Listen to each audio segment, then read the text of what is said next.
It's a domineering display by the ultra-talented McKinsey. McKinsey Preservationist Vila Rosso and Yoshida. McKinsey's in front. McKinsey, they've done it. McKinsey has it by 2. It's McKinsey in a dominant performance. Pure class in the Malibu.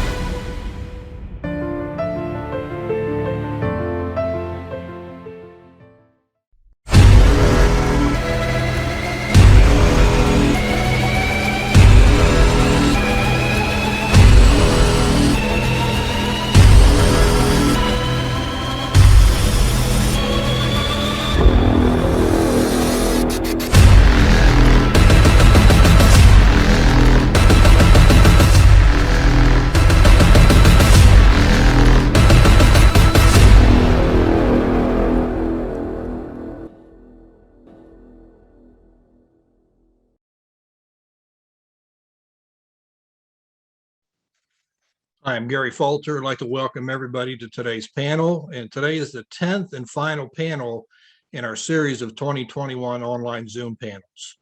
And so far this year, we've covered a lot of ground. We've covered economics of ownership, finding your athletes, partnerships and racing syndicates. We've had panels dedicated to claiming, racing clubs, biomechanics, breeding to win. And we've had several topics with owners and trainers and jockeys. So we've covered a lot of ground. And today we've saved one of the most important topics for last with aftercare. But before we get started with the aftercare panel, I'd like to thank all of our sponsors, including today's panel sponsors, Gainesway Farm and Canterbury Park. And without the sponsors, we simply could not host this important event at no charge to you. So if you have an opportunity this year, give a big thanks to the sponsors for their continued support. Now, our next order of business before we start the aftercare panel is presenting the 2021 New Owner of the Year Award. And this award, the New Owner Award, is sponsored by the Stronach Group and First Racing. And our thanks for their sponsorship and their support. And join us today are members of Boat Racing, who are the part owners of Grade 1 Stakes winner, Hot Rod Charlie, commonly known as Chuck. So gentlemen of Boat Racing, congratulations to each of you for a great year and being the recipient of the 2021 New Owner Award. And I have the award here with me, and I'd like to present this award to the members of the Boat Racing team, the 2021 New Owner Trophy. I think we have Patrick and Dan and Riley and Alex with us. So Patrick, would you like to say a few words about receiving the award? Patrick, you with us? I think you're muted. Looks like I needed to figure out the whole unmute. But Gary, thank you virtually, providing this award to Dan, Riley, Alex, Eric, who unfortunately can't be on the call. But, first I want to say thank you, Gary, OwnerView, certainly the Jockey Club, the Stronach Group, and the Thoroughbred Owners and Breeders Association. It's a pleasure and an honor, honestly, to be receiving this award with all the past winners. You think about Larry Best, My Racehorse, Saul Kuhlman, kind of some of the best ownership groups in this industry right now. And just to be amongst those names, it certainly makes us feel good. I do want to take a chance to just give credit where credit's due. This has certainly been a team endeavor, not just, a boat racing endeavor. And so, I want to give a shout out to our co-owners in Bill Strauss, certainly, Roadrunner Racing, who's led by Greg Helm, and Gainesway Farm. Not only are they, great people, great family men, and certainly, mentors that we want to emulate in our own careers, but they've just been so supportive. I think the nice way to put it, the last 18 months is we bring a different type of excitement and exuberance to race day, and certainly in the days in between race day. And they've been nothing but supportive and desiring of us kind of bringing this new energy, to this sport that we all love. I'd be remiss if I didn't talk about Team O'Neill, and that's certainly not just, my Uncle Doug. That's, his assistants and Leandro Mora, and Sabas Rivera, who's the, coach and leader of Lava Man.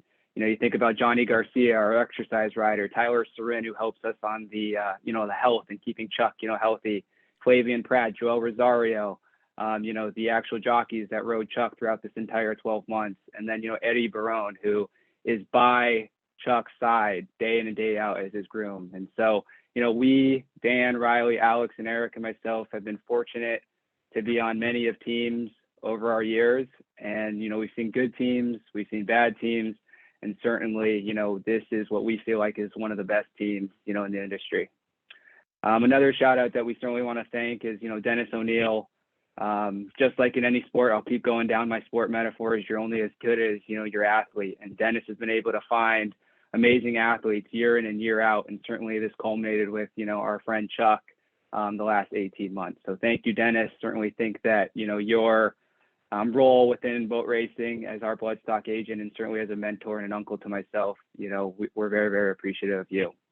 And then finally, and certainly last but not least, I want to thank our equine friend and, sixth member of boat racing, our brother, Hot Rod Charlie. As you said, Gary, we infamously call him Chuck.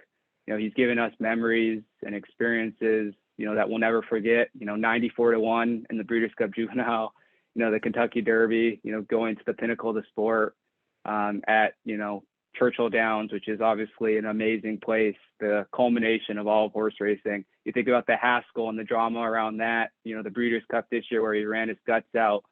I could even go on and on. The Belmont Stakes where he was an absolute warrior, going, wire to wire almost with unprecedented, fractions early on. So he's certainly an amazing individual that we owe a lot to. He's brought awareness to organizations that we feel strongly of, like the Melanoma Research Alliance, as well as, the Jake Panis, walk-on football endowed scholarship. So, Chuck means everything to us.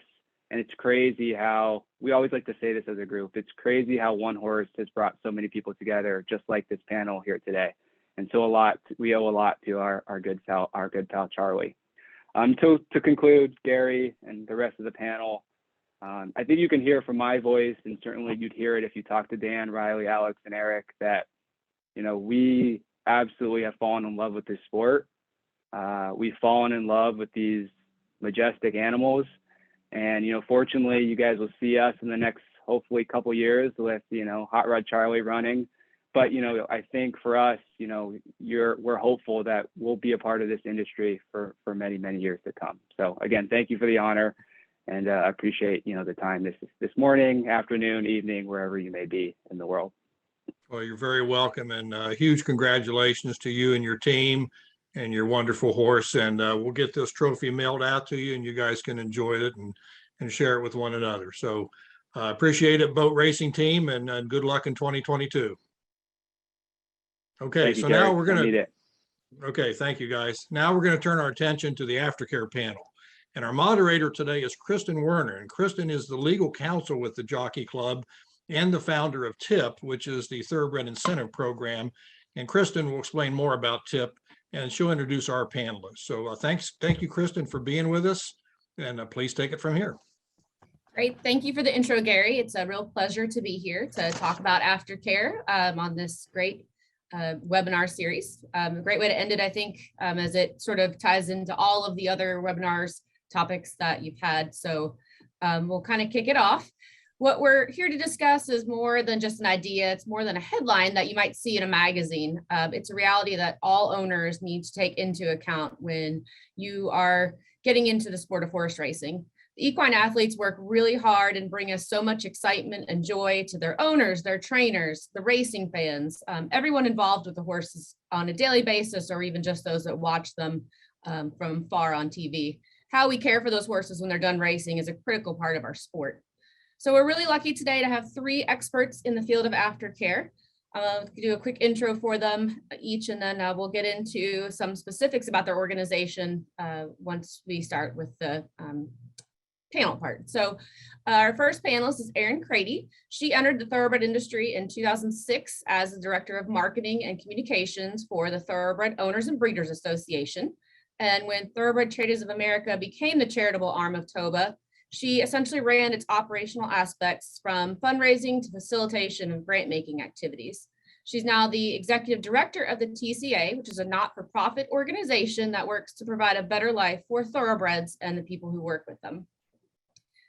Our next panelist is Stacie Clark Rogers. She grew up with parents who not only owned and trained thoroughbreds, but set the stage for her future career as a jockey, as an award-winning equine film and documentary producer, and the developer of the first ever in-house retirement program for Adena Springs. She's also an overseer of similar programs at both Gulfstream Park and Santa Anita, and she's now the operations consultant for the Thoroughbred Aftercare Alliance. Our final panelist is Michael Blowen. While serving as Boston Globe's film reviewer, Michael was invited to the racetrack one day by an editor at the Globe. That experience sparked a new interest and eventually a new career for Michael. He became an owner with several partners, and in time actually found himself working on the backstretch of Suffolk Downs to learn more about racehorses. In 2003, he launched Old Friends. It's a not-for-profit thoroughbred retirement facility located here in Kentucky in Georgetown. And also has now approximately 250 retired horses in 8 locations across the United States. So welcome to all of our panelists. I think I see everyone on, so we successfully navigated the video portion. We appreciate all of you guys being here.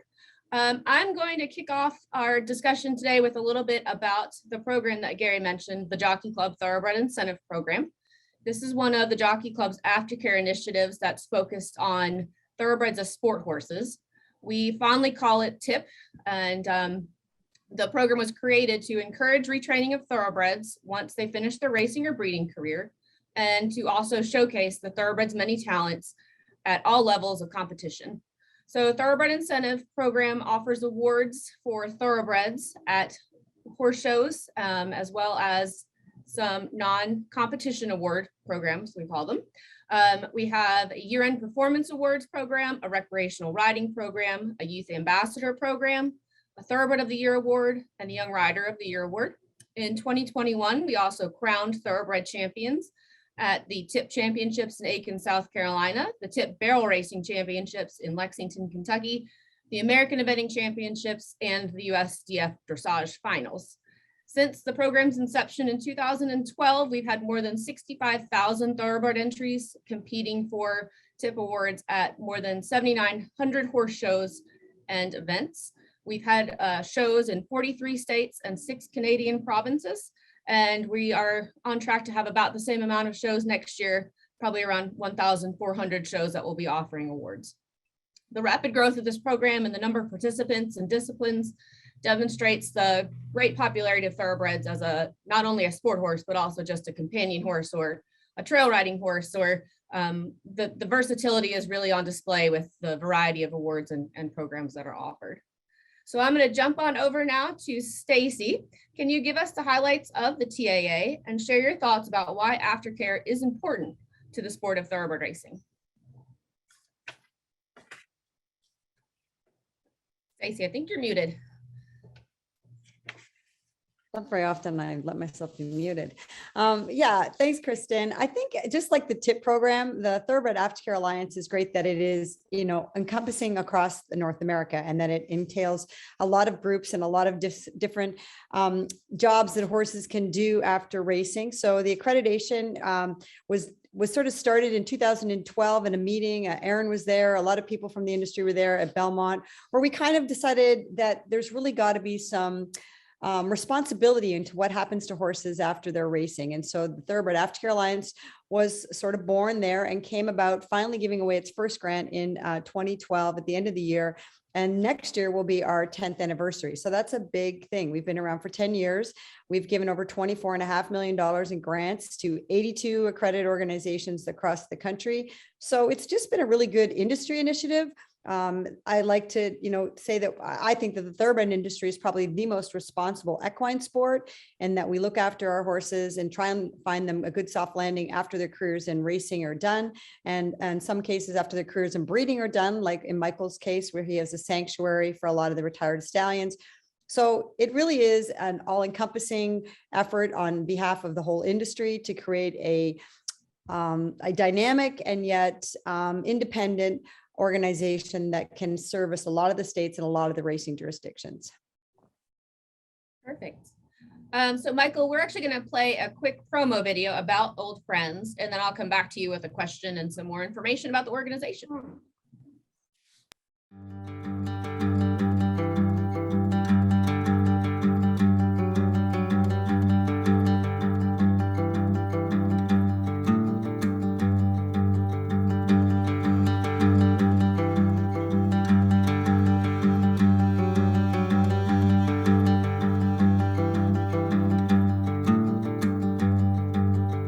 I'm Michael Blowen, president of All Friends. Come visit all these great champions. So Michael, can you share a little bit about the history of Old Friends and then your thoughts about the importance of aftercare and the relationship to the retirement of equine athletes with organizations like Old Friends? Sure. First, I'd like to thank the TCA and the TAA for their support, because they do so much hard work on behalf of these athletes, and they don't get the pleasure of really spending time with them every day like I do. So I really want to thank them for that. When I was covering the movies for the Boston Globe, I was around a lot of movie stars, but I never got really starstruck until one day I showed up at the Kentucky Horse Park and I got to meet Bull, Forbes, and Forgo in person. And from that day forward, I thought these are magnificent animals and they're real celebrities. And then when I retired from the Globe, I had a chance to become the operations director for a while for the Thoroughbred Retirement Foundation. I learned a lot there. And then the next step was to open up a place where visitors could come and visit these great old stars, and hope that it would work. And it's taken quite a while, but we've gotten a lot of really, really good support. And now we get thousands of visitors from all over the world to come to pay homage to these great athletes. And that's pretty much what we do. We're open to the public. We're supported by, as I say, the TCA and the TAA, but mostly we're supported by the racing fans. And for the enlightened owners and trainers that realize that when these horses' racing days and breeding days are done, they deserve and have earned all of this. Because, you know, if you open up the first Saturday in May and all you have is a bunch of short people coming out of the gate, who's going to watch it? You know, they do everything for us, and we're doing whatever we do, it's still not quite enough. But everybody's trying a lot harder, and I think there's a new awareness not only to the value of these horses when they're racing and breeding, but also when they're racing and breeding days are over. That's great, Michael. Yeah, I think if we were having this panel discussion 10 or 15 years ago, it would be a very different message that we'd all be giving. So I think you're right that we've come a long way. Erin, can you tell us a little bit about TCA and your perspective on the importance of aftercare, retraining, and rehoming within the thoroughbred industry? Happy to. First off, thank you to OwnerView for the opportunity to speak on this very important topic. TCA was founded in 1990. We're a 501c3 organization, a grant-making organization, and we provide funding to approved charities that are working to help thoroughbreds transition from the racetrack into second careers. And we also provide funding to organizations that provide health and human services to backstretch and farm workers. So TCA is kind of all encompassing within our industry, helping the horses, and the humans. On the horse side, our funding supports organizations, as you mentioned, focused on rehabbing, retraining, and rehoming thoroughbreds. And in addition, we provide funding to Thoroughbred Incentive Programs, as well as programs that offer equine assisted therapy services. Kind of on that human side, just real briefly, our grants provide medical care, dental care, legal services, child care services for backstretch workers and farm workers that are taking care of our thoroughbreds. So all in all, this year, we had a good year. We distributed almost $800,000 in grants to 69 charities across the country. Interestingly, TCA, we are also the administrator of the Horses First Fund, which is an emergency fund started by Ellen J. Foxwoods in 2016 to help thoroughbreds and their caretakers that are in need of emergency aid due to large-scale neglect, natural disaster, kind of big, catastrophe. Luckily, it doesn't happen too often, but for example, when Hurricane Maria hit Camarero Racetrack or the fires in San Luis Rey Downs, the Horses First Fund was there to help. As far as the importance of aftercare, we all know certainly aftercare is important. It's important that we uphold our responsibility as owners to provide for our horses after their days on the track are over. It's simply the right thing to do. If your horse has a case of the slows or is dropping in class, cut your losses, transition your horse to a second career, say when. Thoroughbreds are versatile. They have been in the Olympics, in some of the top competitions throughout the country. so that they can go on to do that if set up properly, or they can go on to be a fantastic trail or pleasure horse. But we have to give them that opportunity. We have to let them find their niche in another discipline and possibly have that either second, third, fourth career. So that's, very, very important that we're having these conversations. That's great. Thank you for that. So jumping back to Stacie, one of the kind of fundamental pillars of the Thoroughbred Aftercare Alliance is accreditation. Can you talk about why that's so important and what drove the TAA to form an accreditation committee? Yeah, I think we do two things. One is we accredit and we fundraise. And I think it was important to make sure that the places where we were sending grants, that there was good due diligence done on the operations, these charities, what they do, what their business practices are, what are their horse health care practices are, their finances.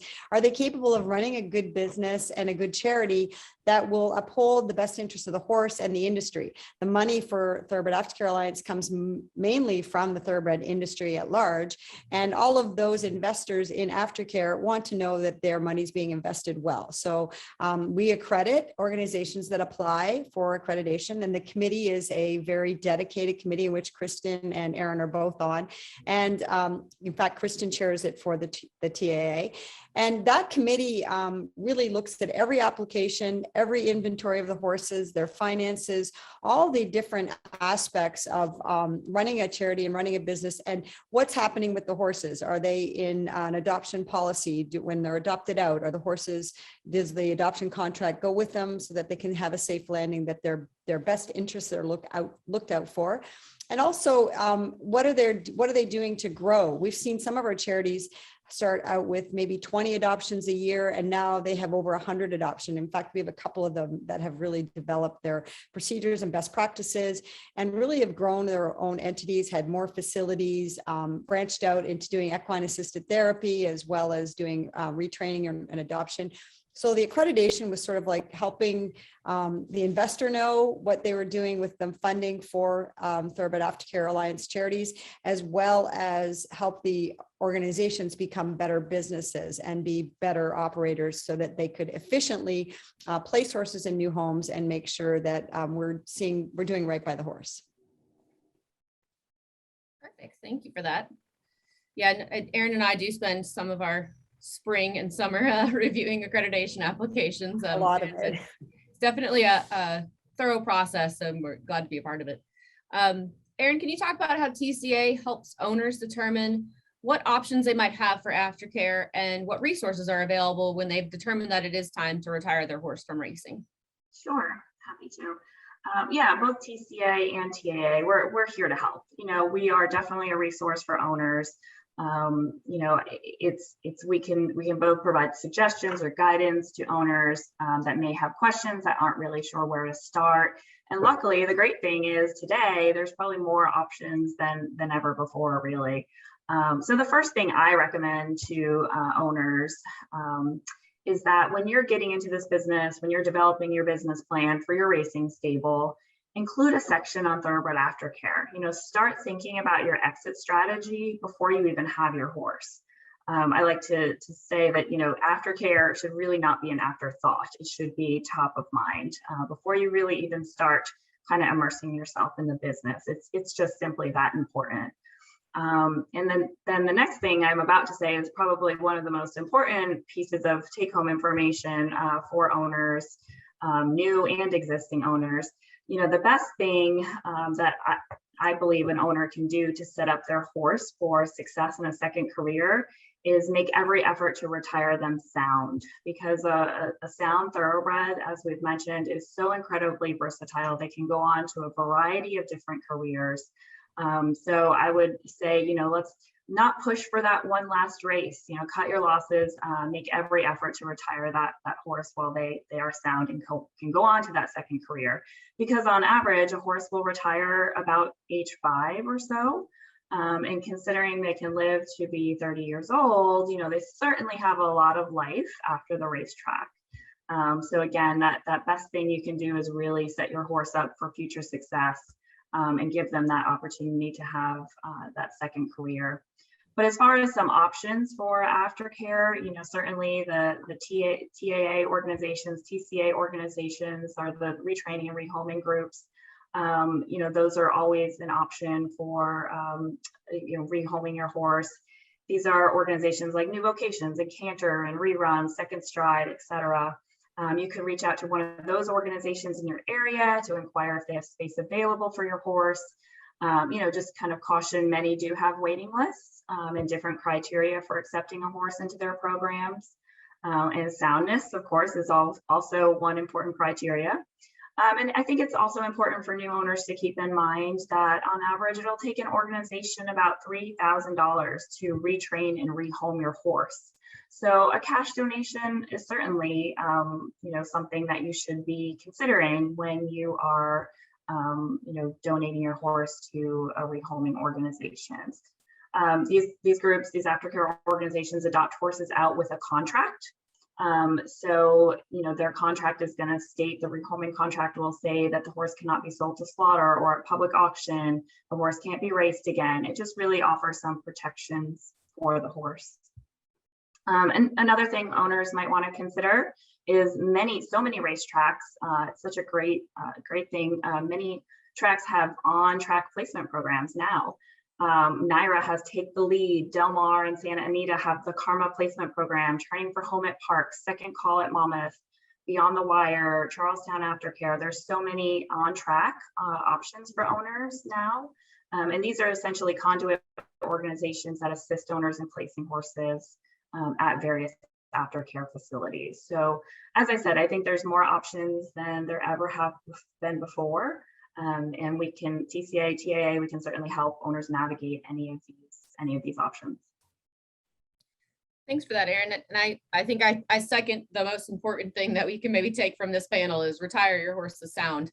That certainly opens up a wide variety of options for their second careers. That they've got lots of potential to be, showing in a tip championships in a couple years, or retired racehorse project right after they're off the track.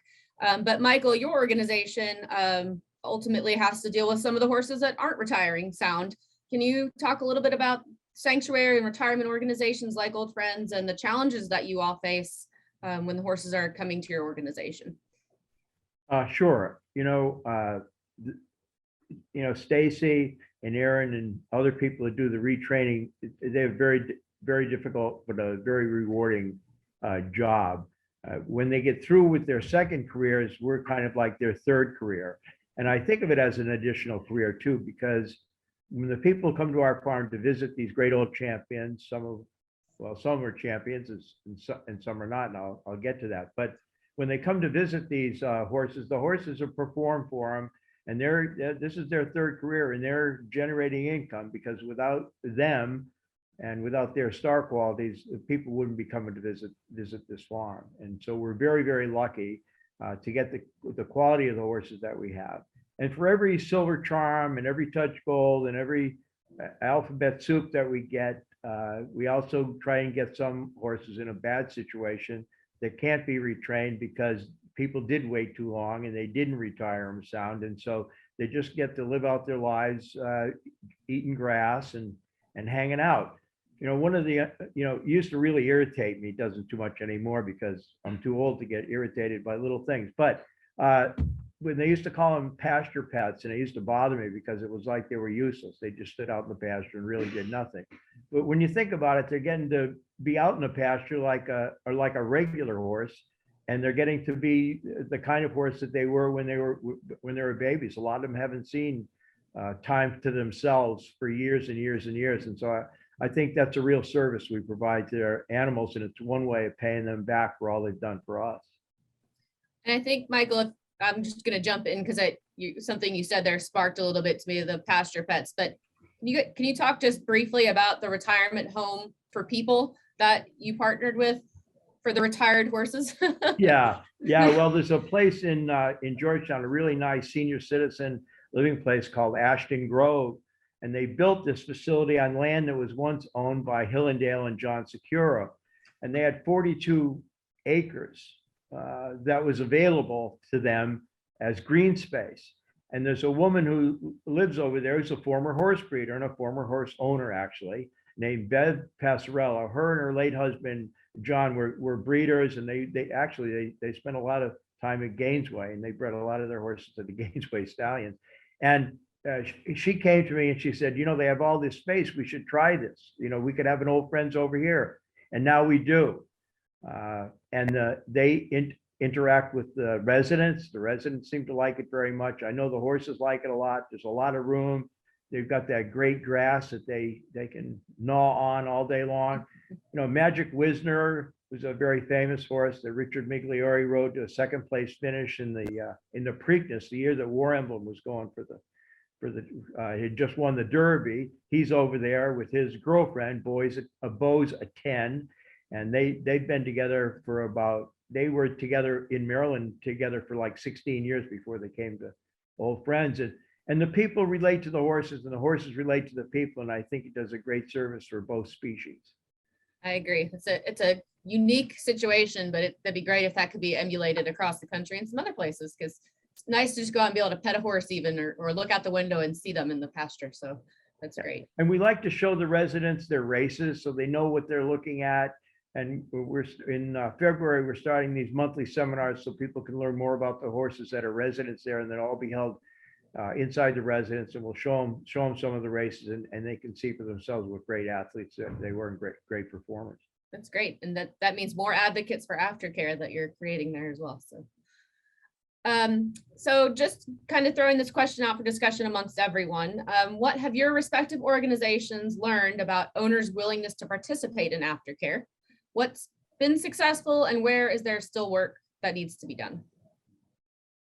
Okay, I'll start if you want, because we just got a horse named Bellamy Road, who was donated to us by Jessica Steinbrenner, George Steinbrenner, the late owner of the New York Yankees, his daughter. And she loved Bellamy Road, and she donated Bellamy Road to us. And she started telling stories about this horse and her relationship with her father and her relationship with the horse, and their very, very meaningful relationship that they had. George Steinbrenner used to often say that his favorite athlete wasn't Reggie Jackson, it was Bellamy Road. And she told his stories, and she was very emotional when she came to visit with her three sons, came to visit Bellamy Road. And you could see that she thought that the best decision she ever made for this great racehorse was to retire him to a place that was really going to take care of him. And I should say, not as an afterthought or anything, the veterinarians in the bluegrass, all the veterinary clinics, they do amazing things for us. And Sally Vance comes and gets these horses when they have emergencies. So when people come to the farm, they're not just seeing a bunch of old horses standing around. They're seeing really healthy horses with great feet provided by the Kentucky Shoeing School. And we have great veterinarians, and if a horse gets into trouble, we're only 15 minutes away from Root and Riddle, and all the things that go into aftercare that make not only the horses' life more meaningful, but everybody that works with these animals every day, our lives more meaningful as well. Erin or Stacie? Yeah, I would venture to say that certainly the vast majority of owners understand the importance of aftercare and want to do right by their horse. We were lucky enough just recently to participate in what was a campaign called the Race to Give. Haggard Equine Medical Institute just hosted this wonderful first annual online fundraising and awareness campaign called the Race to Give, and $125,000 was raised from the industry specifically for aftercare. That participation certainly exceeded our expectations. So yeah, I mean, to answer that question, I do think the vast majority of owners want to do right by their horse. I think it's up to us to give them that education and help them with the tools so they're able to do that. So I do think, I don't want to be naive or too rosy, but I think the majority of owners certainly understand that importance and try to do right. I think too, it's with the stories, as Michael says, like the stories that he has and the stories that the organizations have, having aftercare and not being an afterthought, and having, we tell the story of, foals and then racing and breeding and sales and training and winning and the Breeders' Cup and all these great stories in horse racing in the industry. And it's only been in the last 5-10 years that we've really had great aftercare stories that we can tell and that we're sharing. And the senior citizens home in Georgetown there is a great story. The prison programs are great stories. The autism family working with horses are great stories. And the retraining are good stories like RRP and the tips and all of these things. And I think what's really been amazing is that an owner can come into the sport, new owner or an owner that's been in a long time but hesitant because of the burden of what do I do with my horse after racing, and know that there is a safety net, that there is options for their horses, and they're good stories. It's not, doom and gloom. It's not a sad story. These are good things that could happen for your horse for a lifetime of really being useful and enjoying themselves. And as Michael said, just being a horse sometimes is just the greatest gift. And to take that one step further. Oh, sorry. No, I was just going to say, there are several owners, racing owners, that actually really enjoy going to their former racers' horse shows, when their horse is in a second career, or, watching them at the tip championships or wherever it may be. There's, I think, owners, I don't know if it's the same enjoyment, same level of enjoyment as watching your horse potentially in the winner's circle or, race on the track, but it's a little bit different when they can go and follow that horse into his or her second career and watch them as they become a hunter jumper or a dressage horse or whatnot. There's certainly, once the horse moves into a second career, we encourage owners to continue to follow that horse. Go watch them compete at a horse show in their new career. It can be equally as exciting. And I think for horses that are identified as having potential to be a high performance athlete, you can even just maintain ownership of the horse and, hire a professional rider and put it in a program, and then you can follow your horse all the way to the Kentucky 3-day event, and watch it be a successful eventer for the remainder of its life without having to even transfer ownership. So I think that is definitely important to note that, it's great to make a plan, but then following the horse's career, will give you, I think, or give people some confidence that they've made a good decision. Or if the horse ends up in a bad spot, maybe you're able to take it back and rehome it so that it can get into a better spot. So I think you guys hit a lot on the successes of aftercare.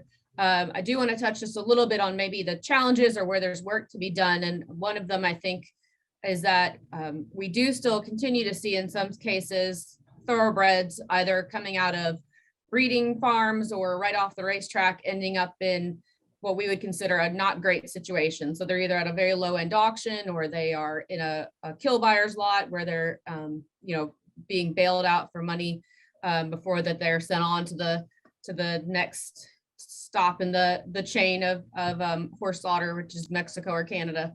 Can you guys talk a little bit about that sort of what can we do as owners and as aftercare organizations and the industry to stop that? We're all pretty passionate about that subject. And I think what's become apparent, and Erin mentioned the placement programs that the racetracks are doing, and that's really great. And I would encourage all owners to work with the placement program at the racetrack. And if there isn't one, then really be, it's sort of like taking care of your own health. Like you can listen to your doctors, but you might want to get a second opinion. And with horses that are leaving the track or leaving a breeding farm, I would do your own due diligence and get some expert advice. There's lots of experts. There's lots of accredited organizations that do this kind of stuff and that work with the TCA and the TAA, but you really have to find an honest path. Inventory is a huge deal. And where are the horses going after they leave racing? Well, they can't all be going to that girl named Susie. So I think it's important that we take care of our inventory and that we really make a conscious decision to have that conversation with your trainer and have that conversation with your partners, and then maybe give yourself the option to follow up on the horse after, because out of sight, out of mind. And that's when horses run into trouble. That's when anything runs into trouble. And I think it's like any business transaction, you want to have some sort of comfort in your mindset that the horse is in the right spot. Yeah, I would agree 100%. I mean, I think the fact that there are still horses that end up in bad spots, excuse me, it just underscores the need for an owner to be involved with his or her horse's retirement. You know, like Stacie said, you've got to do that due diligence, know where your horse is going, send them with a rehoming contract that states, you know, you want to be notified that if the horse is ever to be resold, you are the first notification. You get first right of refusal to take that horse back into your possession. You know, so continue to track your horse in his or her second career. Ask the horse's new owner for updates. Many off-track thoroughbred owners just are so excited about their horse. You can, you know, friend them on Facebook and you'll see pictures of their local horse show and their blue ribbons. And so just keep that connection.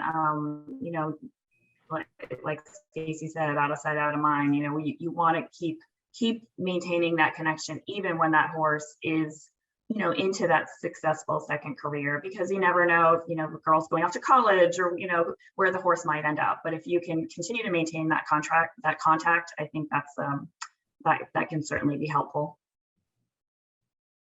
You know, one of the things that the Jockey Club's doing and so important is keeping track of where these horses go, because there are a lot of owners, you know, if your horse isn't as successful as you thought it might be and it falls into claiming races and it falls further and further down the claiming ladder, because, you know, when I worked for Carlos Figueroa at Suffolk Downs, we were basically dealing with $3,500 claimers.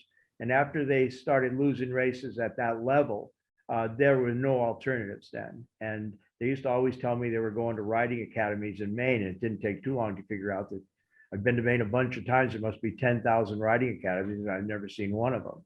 So we knew that that's not what they were, what was happening to them. So I think keeping track of where these horses go, because some owners really want to do the right thing. But if their horse gets claimed and reclaimed and claimed and reclaimed and all of a sudden disappears, it's hard to keep track of them. It's a very difficult thing to do sometimes. And I think that with the Jockey Club and with the computer chips and with these sorts of things, it's going to be very difficult for us not to know where these horses go. And I think most of the enlightened owners in this business would, you know, fall in love with these horses like we have, and they don't want anything to happen to them. And I think they'd go out of their way to work on that at the end of their careers, even if they didn't own the horse throughout their entire career. The second thing is when owners come to the farm to see the horses at Old Friends, they realize how much fun it is. And I tell them all the time, okay, you win the Kentucky Derby. That's a great thing. You know, it lasts, you know, 2 minutes plus a few seconds. And it's one day when the horse is 3 years old. I mean, Alphabet Soup is 3 weeks from turning 31 years old.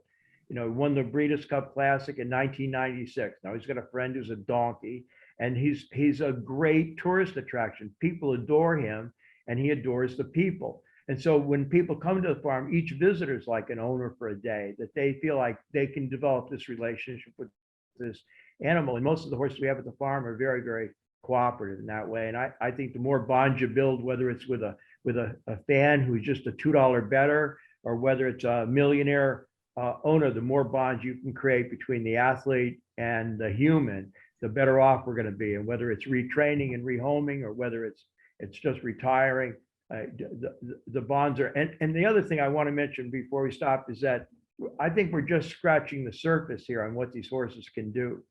I think as time goes on and we realize that there are going to be many more opportunities that we haven't even conceived of, where these horses can be of value, medical value, they can be of emotional and psychological value, they can be a social value. And I think we're just beginning to explore all those different avenues. Yeah, I agree with that, Michael. I think the Man of War project is maybe a great example of the potential that these thoroughbreds have to change lives.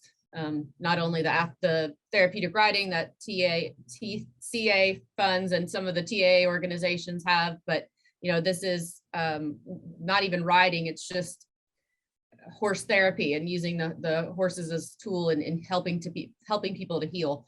And that's a great job for our thoroughbreds that are, maybe not able to be ridden all the time, but they've got a lot to give. So any other successes or work to be done areas that you all want to touch on before we kind of wrap up with some success stories that we have?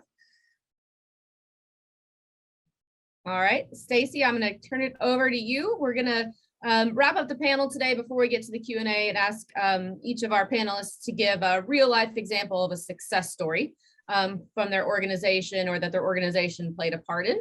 So I'm going to start with Stacie and hand it over to you. Stacie, you're muted still. There we go. When Kristin asked me this question before when we were talking about the panel and how it would go, there are so many success stories there. Michael's old age home is one of them, right? And I think that's really unique and great. And every day there's something that you would want to know about a group, a horse, and an impact that they've had on somebody's life. What I think is really great is the actual working togetherness in aftercare. It was sort of every man for himself 10 years ago. And what we've noticed at the TA with the board and the staff and committees like Erin and Kristin are on is that the organizations are working together every Tuesday at 1 o'clock. They all meet in a group chat and they talk, and sometimes we'll have 20, sometimes we'll have 40 groups that get on this group chat and talk about challenges that they're having. This is really helpful during COVID when the organizations could get together from across the country. There's 82 of them, and they could say, we're having this difficulty, the price of hay is this much in California, or we're having this difficulty placing horses from Puerto Rico, or whatever was the challenge, I think, which is a really great success story. And it's a tip to all of these people on this panel, as well as all the organizations that they represent. It's the ability to work together for a common goal for the horse, for the industry, and for the sport. And Kristin's just put up the map.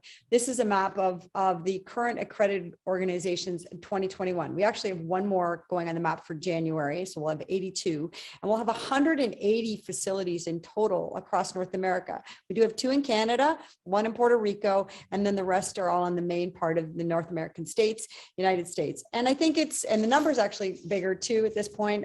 Updated graph will show 13,700 horses have been affected by the accredited organizations that are also TCA grantees as well. You can take that down, Kristin. I think it's just a really great visual of where the aftercare is in all those major racing areas, and that the organizations through the TAA, the TCA, the RRP, the TIPS, and that everyone's getting together and working together on a continuous basis for the sport, for the horse, and for the business. That's it. Great, thanks, Stacie. Michael? Well, I think what Stacie said is correct, and it can't be overstated that we're all working towards the same goal, and all the organizations. I know it's hard because we're all looking for financing, and we're all looking for donations to help our particular horses and our organizations grow. But because I think because of the TCA and the TAA doing a lot of fundraising for all the groups as a whole, it's decreased that crazy competition. And I know owners don't want to be harassed all the time. They don't want to think that everybody's calling them every month with the tin cup out, begging for money. And although each of those organizations is reasonably looking for money just so they can help more horses, still it's a form of strange harassment. So the more you can put away the tin cup and just have Stacie and Erin with the tin cup, it makes it a lot easier for everybody else. It's a really remarkable thing. I think if people really understood how much fun it is to be around these horses. I mean, the idea that I wake up every day and look out my backyard and there's Silver Charm standing up there eating grass, and Birdstone's down just to the other side, and all these wonderful horses we got from Dina Springs, everybody from Milwaukee Brew to Alphabet Soup and Touch Gold and Awesome Again. I mean, to be able to walk around the farm on a daily basis is such a personal thrill for me. And I think that because we open it up to visitors, a lot of these visitors end up having the same sensation. And again, it's because these horses last a lot longer than the first Saturday in May, and all that's really exciting. But I'm telling you, nothing's more exciting than feeding them a carrot.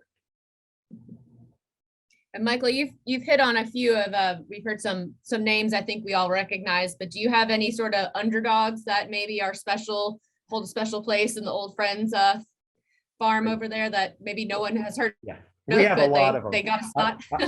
I have a horse. There's a couple of quick examples. One is a horse that a group named JJ Giddis Racing that we used to have at Suffolk Downs. We had two $3,500 claimers. And one is a horse we claimed at Finger Lakes for $3,500 on Mother's Day in 1999. And his name is Summer Attraction, and he's still with us. He's still with me in Kentucky, even though that was so many years ago. And he was just a $3,500 claimer. He wasn't anything where anybody made any money, but we really had a lot of fun. But my most recent favorite story is we believe in nepotism at Old Friends. So any relative of Silver Charm gets to jump over everybody else and get on the top of the waiting list. And I got a call a few months ago from a woman named Shirley Ford, who now has a retirement farm of her own in Texas. But she started with us a long time ago, supporting us and giving us a significant amount of money so we could build more paddocks. And she called me one day and she said, there's a group who found this daughter of Silver Charm. She's a 20-year-old mare who is down in a bad situation in a kill buyer auction, and they want to buy her and they need a place for her. And my attitude is, the only thing I can do is I say, look, I don't know how you're going to get this horse or what you're going to do. All I can tell you is you take care of everything until the horse gets here. And once we get the horse, then we take care of all the costs. You'll have no further responsibility.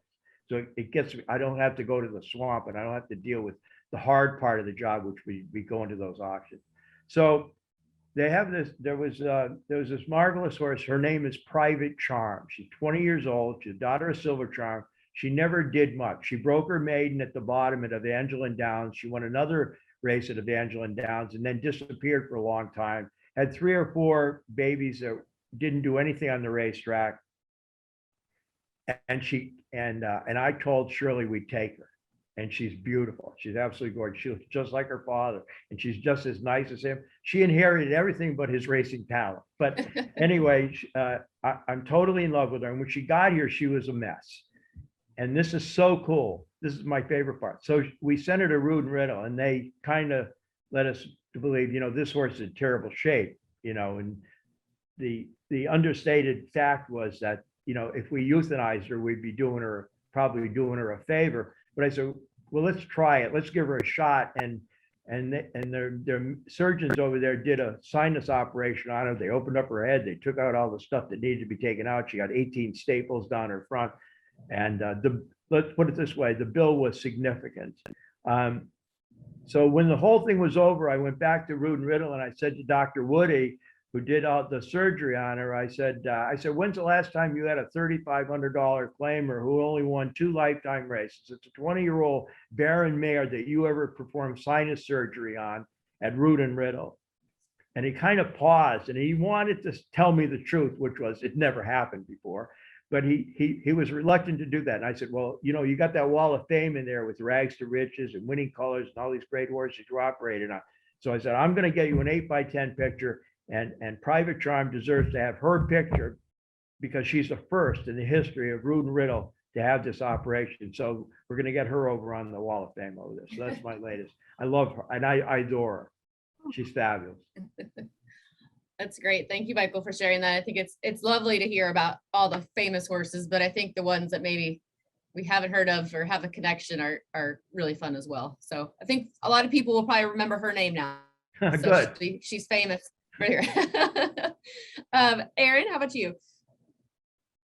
Well, I kind of took the same approach that Stacie did, and we didn't even plan this. So yeah, in terms of success stories, here at TCA, we have 69 success stories this year, and those represent our 2021 grant recipients. There's just so many, exactly like Stacie said, there's so many success stories in each and every one of our grantees. They're doing the tireless work helping thoroughbreds And then in TCA's case, the organizations that are providing health and human services for backstretch and farm workers as well, our hats off to them. This year, we supported 46 aftercare organizations, 14 backstretch and farm worker programs, 5 equine assisted therapy organizations, 3 thoroughbred incentive programs, and 1 research organization. And we're just so proud of the work accomplished each day by each one of our partners. Each of them is truly a success story. And, for us, our work is not possible without our donors. So, a big thank you. Take this opportunity to thank our donors, because they make the work possible that we do in terms of granting to our annual grant recipients. So lots of success stories all around. Perfect. And I'm going to wrap up with our success story for TIP is the 2021 TIP Thoroughbred of the Year. His name is Fahey, registered with the Jockey Club as Rock the Mountain. He is a 26-year-old gelding who assists with riding lessons and therapeutic programs at New Beginnings Therapeutic Riding Foundation in Palos Hills, Illinois. And we have a quick video that Shannon's going to play from CBS Chicago about him. And then we'll get to the Q&A. So Shannon, you can play that video. For Fahey here, it's probably just another day out in the pasture. He's always looking for a meal. But for so many others who have worked with this 27-year-old thoroughbred named after a fallen Chicago officer. William Fahey was a Chicago police officer who in 1982 was killed in the line of duty along with his partner, Richard O'Brien. His impact. It's a wonderful honor to my dad's name. Goes well beyond his stable. We're very proud that he's here. We're very proud that he's giving back to this whole community. And Fahey here has quite the resume. In fact, he participated in 35 races, winning 2 of them before becoming a horse with the Chicago Police Department, then retiring here at New Beginnings to become a therapeutic horse. He has taken some of our most timid riders and given them confidence. Fahey has been with New Beginnings in Palos Hills for more than 2 years, and the organization's founder, Mary Hensley, says his time working with mounted Chicago police officers and as a former racehorse makes him the perfect recipient as the group's Thoroughbred of the Year. We call him the hero with a heart. It's an honor given after years of helping others with many more to come. He loves his job, he's got a great work ethic, and he's one of those horses that when you need someone that you can trust, he's the one you go to. So now it is time for our Q&A, which Gary's going to coordinate. But before we get to those questions, please enjoy this video from our Q&A sponsor, Blood Horse. Blood Horse Plus, available through bloodhorse.com, provides exclusive, timely, and unmatched content to subscribers, including Fox Sports, Blood Horse branded weekly programs, a detailed stakes winners section, behind-the-scenes videos from Blood Horse staff, on-demand access to deeper horse statistics, and a $5 monthly credit to equineline.com. Upgrade to Blood Horse Plus today. Okay, first question, and this is from our friend Hazel in Canada, wanting to know what is the difference between the TCA, Thoroughbred Charities of America, and the TAA, Thoroughbred Aftercare Alliance. Maybe we can add some clarity for our audience, the difference between the two organizations, and do both give grants to Canadian aftercare facilities? Yeah, I'll start with the TAA, and then Erin can start with TCA. So the Thoroughbred Aftercare Alliance, as we mentioned earlier today in the hour, we accredit organizations. So there's a thorough accreditation process. And I mentioned that both Kristin and Erin advise us on those committees as well, and Kristin's the chair. So we work together on that. But the accreditation process is unique. We are the only granting organization that has such a thorough accreditation. We visit all the facilities, we inspect them all, we have a due diligence on the finances and the application, horse healthcare, the whole gamut. And it's only good for 2 years, and people have to submit information throughout the off year, and then they have to reapply in the second year. So the Thoroughbred Aftercare Alliance accredits and then grants, and we only work with accredited Thoroughbred organizations for horses, where Erin also does some human charities. Exactly. I would think that's also a significant difference, is that TCA, we are also a grant making organization. However, about just over 50% of our funding goes to aftercare. So those are the organizations that are like Old Friends or New Vocations, working to either retire or rehab, retrain, rehome. And then another portion of our funding goes to backstretch and farm worker organizations. So these are organizations that are working to help the human side of our industry. They're providing health and human services to backstretch and farm workers, be it medical clinics or childcare services, ESL classes. These are some of them are on-track programs that are providing various services. So TCA is kind of more the horses and the humans, whereas TAA is specifically aftercare. Okay, that's very helpful. And the second part of that question is about the accreditation of Canadian aftercare facilities. Yeah, so we do have two in Canada. One is in Ontario Long Run, and one is in Vancouver, New Stride. Only because those are the only two that ever applied. As you may know, I'm Canadian, so I'd love more groups to apply across the country. But yeah, those have just been the only two groups. And I think some of the reasons for that is, in order to get accredited, you need to be in business for 3 years. You need to have a charity status in Canada or a 501c3 in America. But it's got to be, you have to have had a business registered with your tax department for 3 years as a business. Okay. Same TCA also grants to Long Run and New Stride. On the aftercare side, we do not have any human side charities in Canada at the moment. Okay. So very similar. Okay. All right, next question. Can an owner ask more than one accredited organization to consider taking his horse, or is that frowned upon? No, that's not frowned upon. I think what we often suggest to someone who inquires, maybe to the TA general mailbox, for example, we will say, here's a list of our organizations. You can go by state and reach out to those that may be able to help you.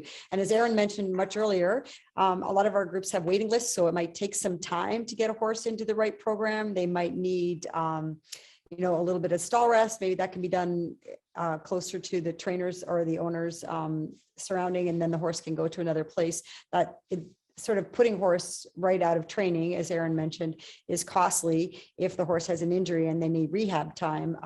So it's great if a horse has got some of that stall rest or some of that rehab time done ahead of time. And then, if there isn't one close to you as an owner, then we generally will help you reach out to others that are within not a bad drive anyway. Okay. Is there an aftercare place for older retired mares?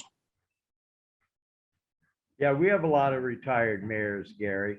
Okay. In fact, I'm glad you mentioned that, because we just made an arrangement last year with the LNJ Foxwoods people and with John Oxley, of course, a major breeder, right, to retire their mares. And they both made independent donations so that we could build an LNJ Foxwoods paddock there for their old mares. And we now have we have two of them there, including Gold Round, who's related to Goldakova, and Mystery Trip, who's the last foal that was provided by Weekend Surprise. So yeah, we have the mares, have the geldings, and have the stallions, but the stallions are at one end of the farm and the mares, of course, are at the other end.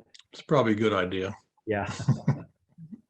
There is also, Gary, there is also an organization supported by TAA and TCA outside of Paris, Kentucky, called Our MIMS Retirement Haven. Okay. And as far as I know, they are the only specifically mare-focused organization. They're relatively small, but their herd is comprised of mostly mares. I think they have one token gelding, or maybe he might even be a older stallion. But they're I think it's Elmhurst. Elmhurst, right? Breeders' Cup winners over there, and they do a great job. They do a great job. I've also heard that Friends of Ferdinand in Indiana is also, they have a small sort of pilot program for brood mares, but certainly that can be a bit of a challenge, rehoming an older brood mare. Older ones. I do want to say to that question, I think there's a sort of a stigma that mares don't make great riding horses, or if they weren't a successful mare in the first couple of years of produce, that they couldn't be something else. And we've seen some of our groups have had the opposite effect, that they've been able to retrain mares that have had babies. Kim Smith at Second Stride in Louisville, I was doing a short video for her, and the horse arrived on a Monday, and I said, I got this video done for you. We went out and saw it on Tuesday, and it's Thursday, and maybe you can put it up. And she's like, Stacie, we adopted her out, and she was 20. So some of these groups are really good at matching up the personalities with the horses. And I would just add to that too, because I do think brood mares is an area where there is definitely some work to be done still, perhaps. But for those of you all who have brood mares, you can help a little bit by, handling the mares, and, not necessarily even under saddle, but at the very least, get them, once you've established that perhaps that mare is not going to continue to be a brood mare, do a little bit of work with them, and then reach out to aftercare organizations and let them know they've had a little bit of a tune-up perhaps, and that maybe they'll be ready to go to another career. Okay. So here's a question about the process. So what's the process to adopt a thoroughbred from one of the accredited aftercare facilities? What's that process? I think every one of them is unique in their own way. They all have separate adoption contracts, so their own protocol. They might have first right of refusal to adopt the horse. Some groups will want to have 2 years of being able to oversee where the horse is doing and be able to drop in, and some it's a quick bill of sale. But all of them have a different policy. Some of them you can try the horses out, and some organizations don't want you to come and ride the horse. They'll ride the horse for you. They'll show you the horse, and you can be around the horse, but they don't want somebody to ride their horse. So everyone's different. I think that again is a personal choice. And when you're doing your if you're looking to adopt a horse, then do your due diligence with the organization. You can do a lot on the internet and on the phone and find out what's available for the horse. And I think a lot of people think about resale, right? They like to adopt the horse and then resell it and do some training. And I think that is a conversation that has to happen between the organization and the expectations of what the horse can do in the future. Because if you think you're going to, retrain it to be a great event horse and it was never meant to be that, I think everybody has to be honest from the get-go. Okay. Well, that leads in good to this next question, Stacie. So how long does it take to transition a racetrack horse, to a second career? And the second part of that is, do most thoroughbreds handle that transition well? Again, that is a case-by-case basis. I don't think we could generally say, all thoroughbreds make great event horses, or they're going to be perfect horses to put at the old folks home with Michael Blowen's people. The horses are unique, and just like they run unique races, whether they're short distance runners or long on the turf, they have unique skills as horses in their second careers. And so often the jobs that Erin and Kristin and I see with these organizations is they are the specialists in trying to find the most unique job for that horse. So I think we lean on people like Lisa Malloy or Kim Smith or Bev Strauss to tell us, what can this horse do? And is it going to stay sound enough to do this particular job, or will it just make a good trail horse or a good therapy horse? So that sort of specialty, all of our groups have a unique way. And I think some of them work together. Kelly in Puerto Rico with CTA will often say to an organization, can you take this horse? It's going to be a good trail horse. Or some organizations won't take horses that aren't sound enough to be jumping horses. So they have to work together, and they are specialists at what they do. They're on the ground with the horses. And if the information from the horse is coming honestly from trainer and owner to aftercare or placement program to aftercare, then that's always in the horse's best interest, and they will find the perfect job. They're very versatile. I think a great way to see sort of what Stacie identified as that uniqueness is the Thoroughbred Makeover. You go there and all the horses are relatively similarly situated in that their last race was within a year and a half, I think, or the July of the year before. But they are at all different levels of training. Some of them are already showing and eventing, and others of them, you know, the people come and they're just glad to kind of get through what they've came to set out to do with their horse, and they consider that a success. So it is unique. Plus you also have to deal with, you know, you get a sound horse off the track, but after a couple of weeks, you know, things change, and then you have a horse that needs its feet completely kind of shoes off and needs a bit of feet restoration for a while. So it's definitely a process, and the aftercare organizations are very well suited to be able to handle all the different things thrown at them. That's the one benefit of having their expertise to retrain a horse immediately off the track. Okay. Okay, so here's a question, Erin. I think you had hit on this. I think you talked about aftercare shouldn't be an afterthought. So here's a question about, you know, how much should an owner budget for aftercare for an individual horse? That's a good question. I don't think I've ever been asked that before. So kudos to whomever asked that. You know, it's certainly hard to say. You know, if you're retiring a sound horse and doesn't need to have any minor surgery or major surgery, you know, your dollar amount is certainly going to be a little bit different. You know, if you had to have that surgery, it would obviously be more. On average, again, and this is very much an average because there's so many factors that go into it. Geography is a big factor. If you're retiring a horse in California versus Kentucky, you know, the cost of keeping a horse in California is a lot more than it might be in Kentucky. But on average, we say that it costs about $3,000 for an aftercare organization to provide basic, and I'm talking very basic, rehab, retrain, rehome services for your horse. So, you know, maybe start there. You know, another option, if you have a relationship with an aftercare organization in your area, and I highly encourage owners to establish those relationships before you need their services, you know, so call up, if you're in New York, call Rerun and say, hey, you know, just want to learn a little bit about your program, and maybe talk to the organization and ask them, hey, in your area in New York, what do you think the cost will be? You know, that might be a good way to start. But that's a great question. I don't know, Michael, do you have any further thoughts on that? You're paying a lot of direct bills there. Yeah. Well, I just like to continue with something that Erin said. You know, think of it like you're sending your kid off to college. You know, you go around, you visit the colleges, you see what their programs are like.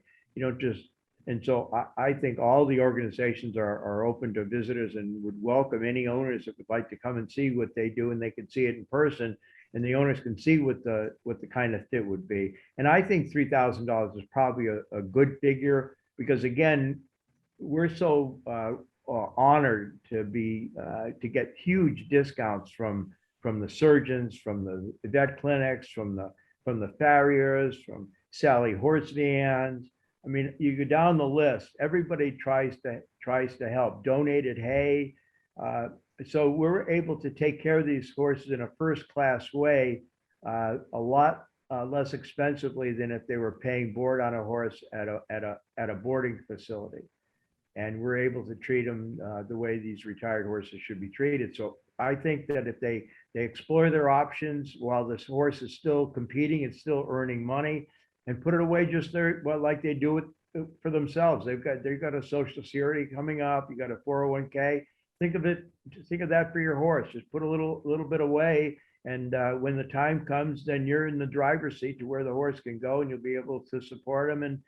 And again, it continues a relationship. It's not as if, you know, there are these cut and dry stages. It's like this relationship that exists over a period of years.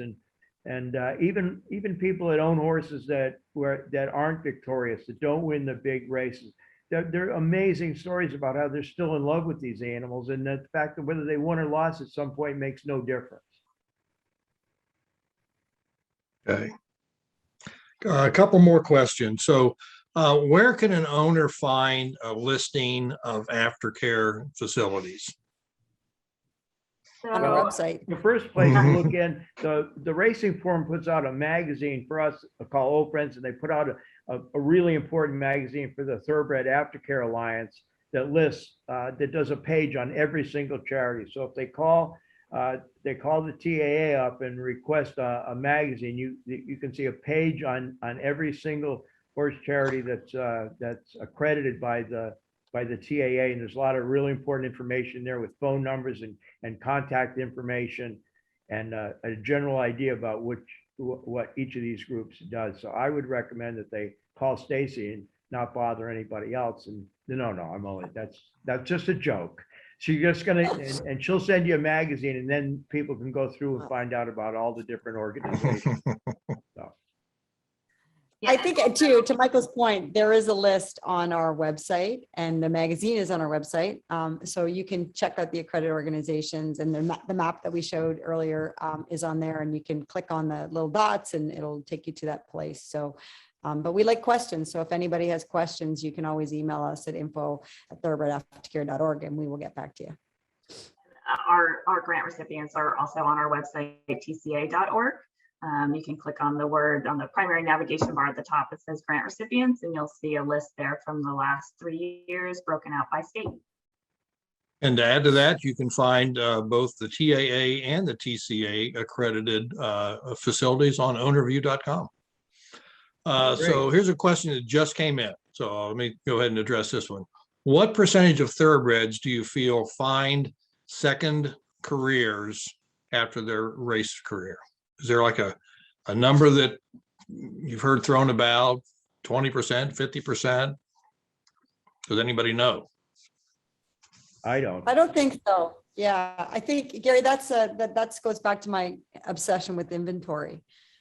So I think we know, what came off the shelf and where it went.